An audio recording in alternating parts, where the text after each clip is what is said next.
जय जगन्नाथ बंधुगण आज आम जानिबा 21 मई 2026 गुरुवार दिन द्वादश राशि राशिफल विषय एही दैनिक राशिफल चंद्रंक गोचर गणना को नहीं आधारित एवं चंद्रंक गोचर गणना आम जीवन में बहुत प्रभाव पकई थाए। तो आसंतु सर्वप्रथमे जानिबा आजिर तिथि और राशि नक्षत्र विषय। आज हेउची 21 मई 2026 गुरुवार मल ज्येष्ठ शुक्लपक्ष पंचमी दिवा 8 घंटा 27 मिनिट गति षष्ठी। आज पुष्या नक्षत्र रात्र 2 घंटा 50 मिनिट गति अश्लेषा नक्षत्र। आज कर्कट चंद्र अहोरात्र। आजिर सांवत्सरिक श्राद्ध षष्ठीर एकधिष्ट और पार्वण। आजिर शुभ बेला दिवा 3 घंटा 49 मिनिट रु 6 घंटा 28 मिनिट पर्यंत। आजिर सूर्योदय प्रातः 5 घंटा 13 मिनिट। आजिर सूर्यास्त संध्या 6 घंटा 27 मिनिट। आज घात चंद्र नास्ति एवं तुला और कुंभ राशि घात बार। आज बेल और पणस खाइबा निषिद्ध। तो बंधुगण आसंतु जानिबा आजिर राशिफल विषय। ता पूर्वरु आम चैनल को जो मैंने नुआ करी आछंती तले थिबा लाल रंगर सब्सक्राइब बटन को दबाई आम चैनल को सब्सक्राइब करंतो और पाखरे थिबा घंटी बटन को दबाई ऑल रे सिलेक्ट करंतो काहेकि ना आमे अपलोड करिथिबा प्रत्येक वीडियो नोटिफिकेशन आपण सर्वप्रथमे पाई परिबे। तो प्रथमे जानिबा मेष राशि विषय। आपणक चतुर्थ भाव रे चंद्रदेवंक गोचर आपणक मानसिक चिंतार कारण हेब। वाणिज्य व्यवसाय क्षेत्र रे अवरोध कारणरू कष्टर सामना करबाकू पड़िब। आपणक चाकरी क्षेत्र रे अधिकारींक सहित किछि मतभेद देखा दे पारे। सेथिपई आपणଙ୍କୁ निज क्रोध और वाणी रे नियंत्रण रखिबार आवश्यकता रहिछि। अन्यथा आपणଙ୍କ छवि रे खराब प्रभाव पड़िबार संभावना रहिछि। विद्यार्थी छात्र छात्री माननको शिक्षा क्षेत्र रे एकाग्रता रखिबारे समस्यार सामना करबाकू पड़िब। पारिवारिक जीवन रे परिवार रे खर्चर अधिकता कारणरू मनमालिन्य देखा दे पारे एवं आय व्यय रे असंतुलन कारणरू आपणଙ୍କ चिंता वृद्धि पाइब। भाई भौणीक मार्गदर्शन प्राप्ति हेब एवं तांको सहित भविष्यत योजना विषय रे विचार विमर्श करिवे। किंतु आर्थिक स्थिति सामान्य संघर्षपूर्ण रहिब। कौनसी प्रकार निवेशरू आपणଙ୍କୁ दूरेई रहिबा उचित एवं धन प्राप्ति पई धैर्य बजाय रखंतो। पेट संबंधित स्वास्थ्य समस्या आपणଙ୍କୁ व्यथित करिब। सेथिपई खाद्यपेय प्रति सावधान रुहंतो।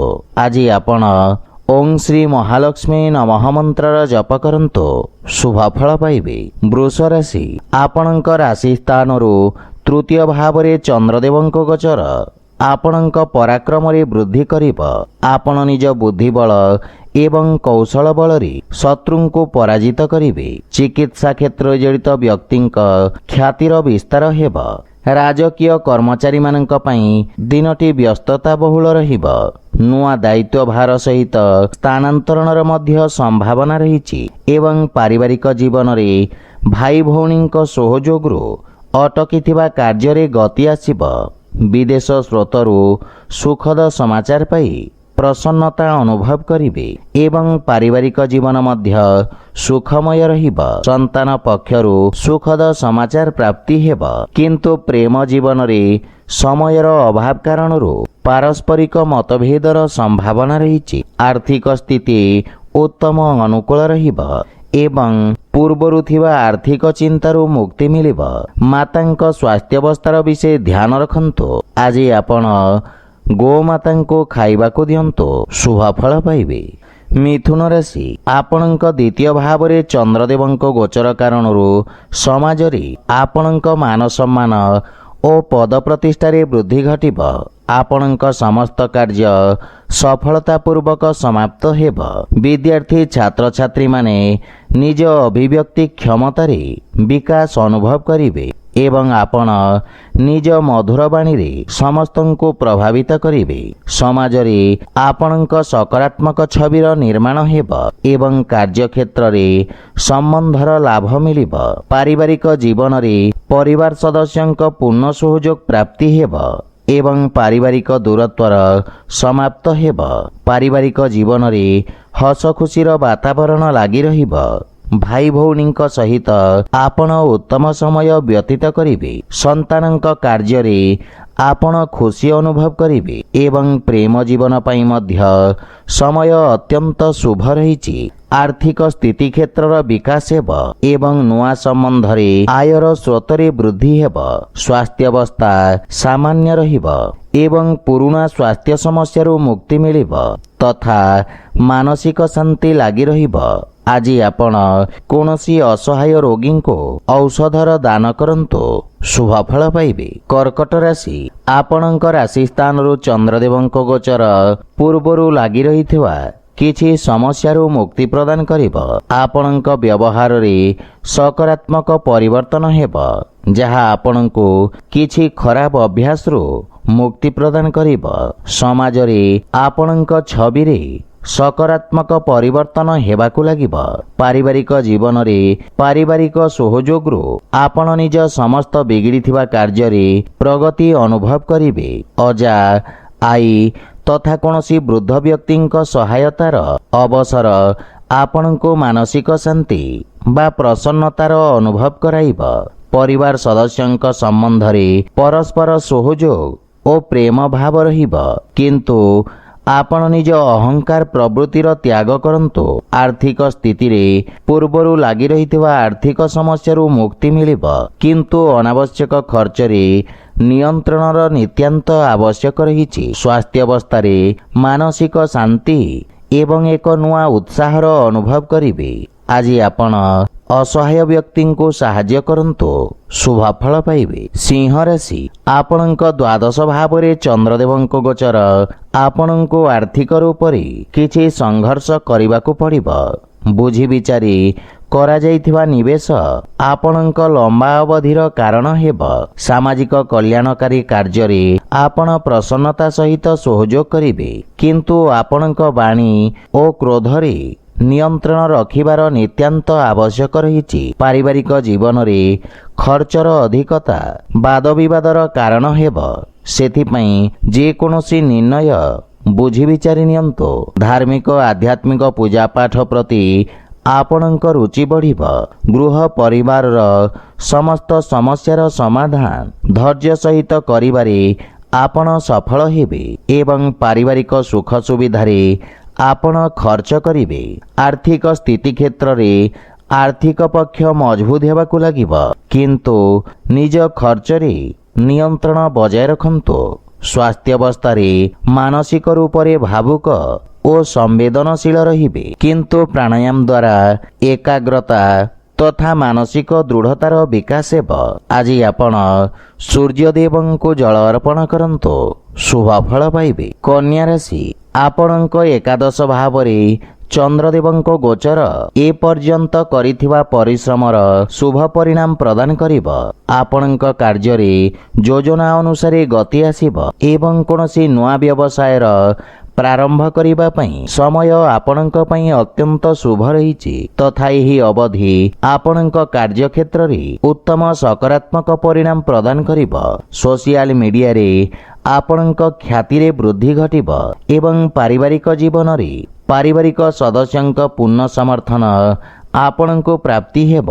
ପିତାଙ୍କ ପକ୍ଷରୁ ସହଯୋଗ ଓ ମାର୍ଗଦର୍ଶନ ମିଳିବ ତଥା ପିତାଙ୍କ ଆଶୀର୍ବାଦରୁ ଆପଣଙ୍କ ଉଜ୍ଜଳ ଭବିଷ୍ୟତର ମାର୍ଗ ପ୍ରଶସ୍ତ ହେବ। କୌଣସି ପ୍ରକାର ମହତ୍ୱପୂର୍ଣ୍ଣ ନିର୍ଣ୍ଣୟରେ ପରିବାର ସଦସ୍ୟଙ୍କ ପରାମର୍ଶ ଅବଶ୍ୟ ନିଅନ୍ତୁ ଏବଂ ପ୍ରେମ ଜୀବନରେ ନବୀନତା ଓ ମଧୁରତାର ସଞ୍ଚାର ହେବ। ଆର୍ଥିକ ସ୍ଥିତି କ୍ଷେତ୍ରରେ ଲାଭର ସ୍ଥିତି ଉତ୍ତମ ଓ ସୁଦୃଢ଼ ହେବାକୁ ଲାଗିବ। ଆପଣଙ୍କ ସ୍ୱାସ୍ଥ୍ୟାବସ୍ଥା ଉତ୍ତମ ଅନୁକୂଳ ରହିବ। ପ୍ରାଣାୟାମ ତଥା ଯୋଗାଭ୍ୟାସରୁ ଏକାଗ୍ରତା ବା ନିର୍ଣ୍ଣୟ ନେବା କ୍ଷମତାର ବିକାଶ ହେବ।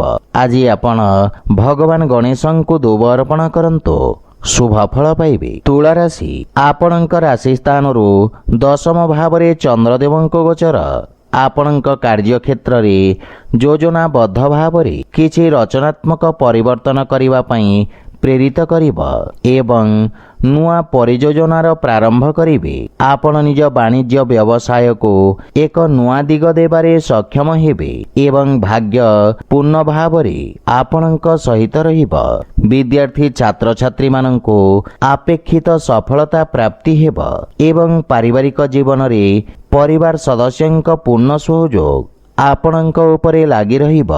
ସମ୍ପର୍କରେ ଯଦି ପୂର୍ବରୁ କୌଣସି ସମସ୍ୟା ଲାଗି ରହିଥାଏ ତାହେଲେ ଏହି ସମୟରେ ତାହା ଦୂର ହେବ। ଜୀବନସାଥୀ ଆପଣଙ୍କ ସହଯୋଗରେ ତତ୍ପର ରହିବେ ଏବଂ ଭାଇମାନଙ୍କ ସହିତ ଉତ୍ତମ ସମ୍ପର୍କ ରହିବ। ପ୍ରେମ ଜୀବନ ପାଇଁ ମଧ୍ୟ ସମୟ ଉତ୍ତମ ଅନୁକୂଳ ରହିଛି ଏବଂ ଆପଣ ନିଜ ସମ୍ପର୍କରୁ ଏକ ନୂଆ ପରିଚୟ ଦେବେ।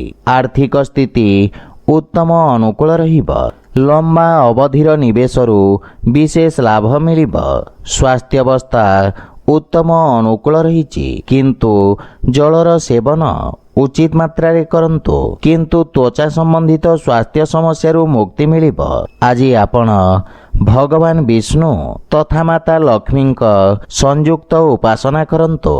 ଶୁଭଫଳ ପାଇବେ। ବିଛା ରାଶି, ଚନ୍ଦ୍ରଦେବଙ୍କ ଆପଣଙ୍କ ନବମ ଭାବରେ ଗୋଚର ଆପଣଙ୍କ ଭାଗ୍ୟକୁ ବୃଦ୍ଧି କରିବ। ଆପଣଙ୍କ ପ୍ରୟତ୍ନରୁ ଆପଣଙ୍କ ଆଶାର ଉତ୍ତମ ପରିଣାମ ପ୍ରାପ୍ତି ହେବ। ଆପଣଙ୍କ ଅଧା ରହିଥିବା କାର୍ଯ୍ୟ ତଥା ପରିଯୋଜନାକୁ ଶୀଘ୍ର ସମାପ୍ତ କରିପାରିବେ।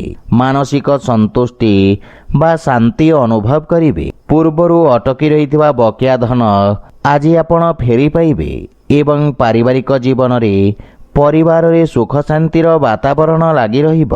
ଭାଇ ଭଉଣୀଙ୍କ ସହିତ ମନୋରଞ୍ଜନ ଧର୍ମୀ ସମୟ ବ୍ୟତୀତ ହେବ ଏବଂ ଦୂରସଞ୍ଚାର ମାଧ୍ୟମରୁ ପରିଜନ ସମ୍ବନ୍ଧିତ କୌଣସି ଶୁଭ ସମାଚାର ପ୍ରାପ୍ତି ହେବ କିନ୍ତୁ ପିତାଙ୍କ ସ୍ୱାସ୍ଥ୍ୟାବସ୍ଥାର ବିଷୟ ଧ୍ୟାନ ରଖନ୍ତୁ ଏବଂ ମାତାଙ୍କ ପକ୍ଷରୁ ଆପେକ୍ଷିକ ସହାୟତା ପାଇବା ପାଇଁ ସାମାନ୍ୟ ସମସ୍ୟାର ସାମ୍ନା କରିବାକୁ ପଡ଼ିବ। ପ୍ରେମ ସମ୍ବନ୍ଧରେ ପ୍ରଗାଢ଼ତା ଆସିବ ଏବଂ ଆର୍ଥିକ ସ୍ଥିତିରେ ସେୟାର ମାର୍କେଟ ଆଦିରୁ ଆକସ୍ମିକ ଲାଭର ଯୋଗ ରହିଛି ତଥା ଆର୍ଥିକ ସ୍ଥିତିରେ ସୁଧାର ଆସିବ କିନ୍ତୁ ସ୍ୱାସ୍ଥ୍ୟ ପ୍ରତି ବିଶେଷ ସାବଧାନ ରହିବାର ଆବଶ୍ୟକତା ରହିଛି ଏବଂ ଖାଦ୍ୟପେୟ ପ୍ରତି ମଧ୍ୟ ସାବଧାନ ରୁହନ୍ତୁ। ଆଜି ଆପଣ ଭଗବାନ ଶ୍ରୀ ଜଗନ୍ନାଥଙ୍କ ଆରାଧନା କରନ୍ତୁ। ଶୁଭଫଳ ପାଇବେ।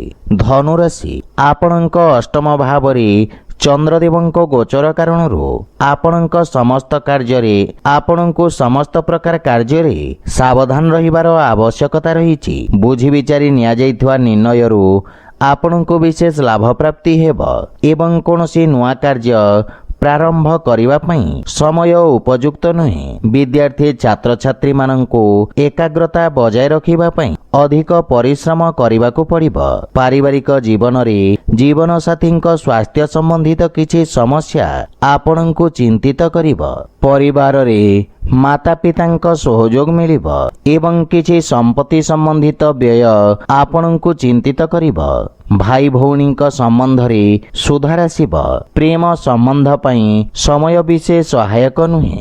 ଧାର୍ମିକ ଆଧ୍ୟାତ୍ମିକ କାର୍ଯ୍ୟ ପ୍ରତି ଆପଣଙ୍କ ରୁଚି ବଢ଼ିବ ଏବଂ ଆର୍ଥିକ ସ୍ଥିତିରେ ଶିଥିଳତା ଦୂର ହେବ କିନ୍ତୁ ଆୟବ୍ୟୟରେ ସନ୍ତୁଳନ ରଖିବା କଷ୍ଟକର ହେବ ଏବଂ ଅନାବଶ୍ୟକ ଖର୍ଚ୍ଚରୁ ଆପଣଙ୍କୁ ଦୂରେଇ ରହିବା ଉଚିତ। ସ୍ୱାସ୍ଥ୍ୟାବସ୍ଥା ମଧ୍ୟମ ଧରଣର ରହିବ। ପ୍ରାଣାୟାମ ତଥା ଦୈନିକ ଦିନଚର୍ଯ୍ୟାର ବିଶେଷ ଧ୍ୟାନ ରଖନ୍ତୁ। ଆଜି ଆପଣ ବାଳକମାନଙ୍କୁ କଦଳୀ ଖାଇବାକୁ ଦିଅନ୍ତୁ। ଶୁଭଫଳ ପାଇବେ। ମକର ରାଶି, ଆପଣଙ୍କ ସପ୍ତମ ଭାବରେ ଚନ୍ଦ୍ରଦେବଙ୍କ ଗୋଚର ଆପଣଙ୍କ ଭାଗିଦାରୀ କାର୍ଯ୍ୟରେ ଲାଭ ପ୍ରଦାନ କରିବ। ବ୍ୟବସାୟରେ ନୂଆ ନିବେଶ ମିଳିବାର ସମ୍ଭାବନା ରହିଛି ଏବଂ ସମାଜ କଲ୍ୟାଣକାରୀ କାର୍ଯ୍ୟରେ ଆପଣ ଉତ୍ସୁକତା ସହିତ ଭାଗ ନେବେ। ଆପଣଙ୍କ ମାନ ସମ୍ମାନ ଓ ପଦ ପ୍ରତିଷ୍ଠାରେ ବୃଦ୍ଧି ଘଟିବ। କାର୍ଯ୍ୟକ୍ଷେତ୍ରରେ ପୂର୍ଣ୍ଣ ଭାବରେ ସଫଳତା ମିଳିବ।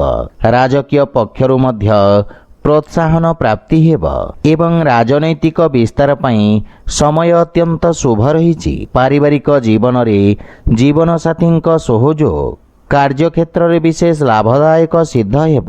କୌଣସି ବଡ଼ ସମସ୍ୟାର ସମାଧାନ ଖୋଜିବାରେ ଆପଣ ସଫଳ ହେବେ। ଯଦି ଆପଣ ଅବିବାହିତ ତାହେଲେ ବିବାହ ସମ୍ବନ୍ଧିତ କିଛି ଶୁଭ ସମାଚାର ପ୍ରାପ୍ତି ହେବ।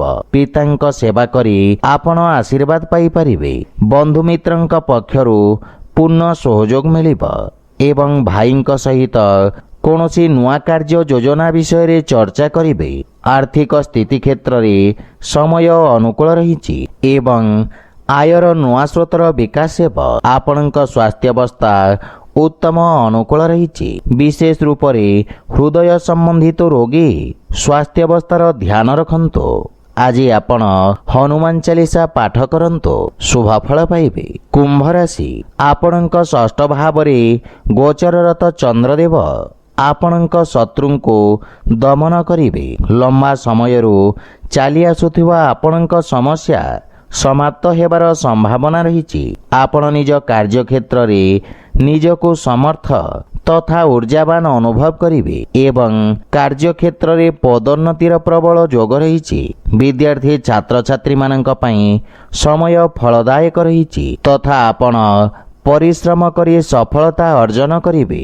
ଦୂର ସଞ୍ଚାର ସାଧନରୁ କୌଣସି ଶୁଭ ସମାଚାର ପ୍ରାପ୍ତି ହେବ, ଯାହାଫଳରେ ଆପଣ ପ୍ରସନ୍ନତା ଅନୁଭବ କରିବେ। ପାରିବାରିକ ଜୀବନରେ ସନ୍ତାନ ପକ୍ଷରୁ ସୁଖଦ ଅନୁଭୂତି ମିଳିବ। ଜୀବନସାଥୀଙ୍କ ସମ୍ପର୍କରେ ପ୍ରଗାଢ଼ତା ଆସିବ ଏବଂ ପାରିବାରିକ ବାତାବରଣ ସୁଖମୟ ରହିବ ତଥା ଆପଣ ଆର୍ଥିକ କ୍ଷେତ୍ରରେ ଭବିଷ୍ୟତକୁ ନେଇ ସାମାନ୍ୟ ଚିନ୍ତିତ ରହିବେ। ଭାଇ ଭଉଣୀଙ୍କ ପକ୍ଷରୁ ପୂର୍ଣ୍ଣ ସହଯୋଗ ମିଳିବ ଏବଂ ପ୍ରେମ ଜୀବନ ପାଇଁ ସମୟ ଶୁଭ ରହିଛି। ଆର୍ଥିକ ସ୍ଥିତିରେ ସୁଧାର ଆସିବ ଏବଂ ଛୋଟିଆ ଋଣ ଭାରରୁ ମୁକ୍ତି ମିଳିବ। ମାନସିକ ଚିନ୍ତା କାରଣରୁ ଆପଣ ଶାରୀରିକ ଦୁର୍ବଳତା ଅନୁଭବ କରିବେ। ଆଜି ଆପଣ ହନୁମାନ ଷ୍ଟକ ପାଠ କରନ୍ତୁ, ଶୁଭଫଳ ପାଇବେ। ମୀନ ରାଶି, ଆପଣଙ୍କ ରାଶି ସ୍ଥାନରୁ ପଞ୍ଚମ ଭାବରେ ଚନ୍ଦ୍ରଦେବଙ୍କ ଗୋଚର ବିଦ୍ୟାର୍ଥୀ ଛାତ୍ରଛାତ୍ରୀମାନଙ୍କ ପାଇଁ ବିଶେଷ ମହତ୍ତ୍ୱପୂର୍ଣ୍ଣ ରହିବ। ଆପଣଙ୍କ ଆତ୍ମବିଶ୍ୱାସରେ ବୃଦ୍ଧି ଘଟିବ। ରୋଜଗାର ତଥା ବ୍ୟବସାୟ କ୍ଷେତ୍ରରେ ବାଧାବିଘ୍ନ ଦୂର ହେବା ସହିତ ସ୍ଥିତି ସାମାନ୍ୟ ରହିବ। ଏହା ବ୍ୟତୀତ କୌଣସି ଛୋଟ ଯାତ୍ରାର ମଧ୍ୟ ଯୋଗ ରହିଛି। ରାଜନୀତି କ୍ଷେତ୍ରରେ ପ୍ରୟାସରତ ବ୍ୟକ୍ତିଙ୍କୁ ଆଶାନୁରୂପ ସଫଳତା ପ୍ରାପ୍ତି ହେବ। ଆପଣଙ୍କ ପ୍ରଭାବ କ୍ଷେତ୍ରର ବିସ୍ତାର ହେବ। ପାରିବାରିକ ଜୀବନରେ ସନ୍ତାନ ପକ୍ଷ ନିଜ କାର୍ଯ୍ୟକ୍ଷେତ୍ରରେ ସଫଳତା ଅର୍ଜନ କରିବେ ଏବଂ ଶୁଭ ସମାଚାର ପ୍ରାପ୍ତି ହେବ। ପରିବାରର ସହଯୋଗରୁ ଆପଣ କୌଣସି ପରିଯୋଜନାର ପ୍ରାରମ୍ଭ କରିବେ। ମାତାଙ୍କ ସମ୍ପର୍କରେ ଘନିଷ୍ଠତା ଆସିବ। ଜୀବନସାଥୀଙ୍କ କାର୍ଯ୍ୟକ୍ଷେତ୍ରରେ ଉନ୍ନତିର ସମ୍ଭାବନା ରହିଛି ଏବଂ ପରିବାରରେ କୌଣସି ନୂଆ ସଦସ୍ୟଙ୍କ ଆସିବାରୁ ବାତାବରଣ ଆନନ୍ଦମୟ ରହିବ। ଆର୍ଥିକ ସ୍ଥିତିରେ ସୁଧାର ହେବ, କିନ୍ତୁ ବ୍ୟର୍ଥ ଖର୍ଚ୍ଚ କାରଣରୁ ଆର୍ଥିକ ସନ୍ତୁଳନ ଖରାପ ହୋଇପାରେ। ପରିବାରରେ କୌଣସି ସଦସ୍ୟଙ୍କ ସ୍ୱାସ୍ଥ୍ୟାବସ୍ଥାକୁ ନେଇ ଆପଣ ଚିନ୍ତିତ ରହିବେ। ସେଥିପାଇଁ ସ୍ୱାସ୍ଥ୍ୟ ନିୟମର ପାଳନ କରନ୍ତୁ। ଆଜି ଆପଣ ଗୋମାତାଙ୍କୁ ଖାଇବାକୁ ଦିଅନ୍ତୁ, ଶୁଭଫଳ ପାଇବେ। ତ ବନ୍ଧୁଗଣ, ଏହା ଥିଲା ଆଜିର ରାଶିଫଳ ବିଷୟରେ। ଯଦି ଭିଡ଼ିଓଟି ଆପଣମାନଙ୍କୁ ଭଲ ଲାଗିଥାଏ, ଲାଇକ୍ ସେୟାର ଓ କମେଣ୍ଟ କରି ଜଣାନ୍ତୁ ଏବଂ ଆମ ଚ୍ୟାନେଲକୁ ସବସ୍କ୍ରାଇବ୍ କରନ୍ତୁ। ଜୟ ଜଗନ୍ନାଥ।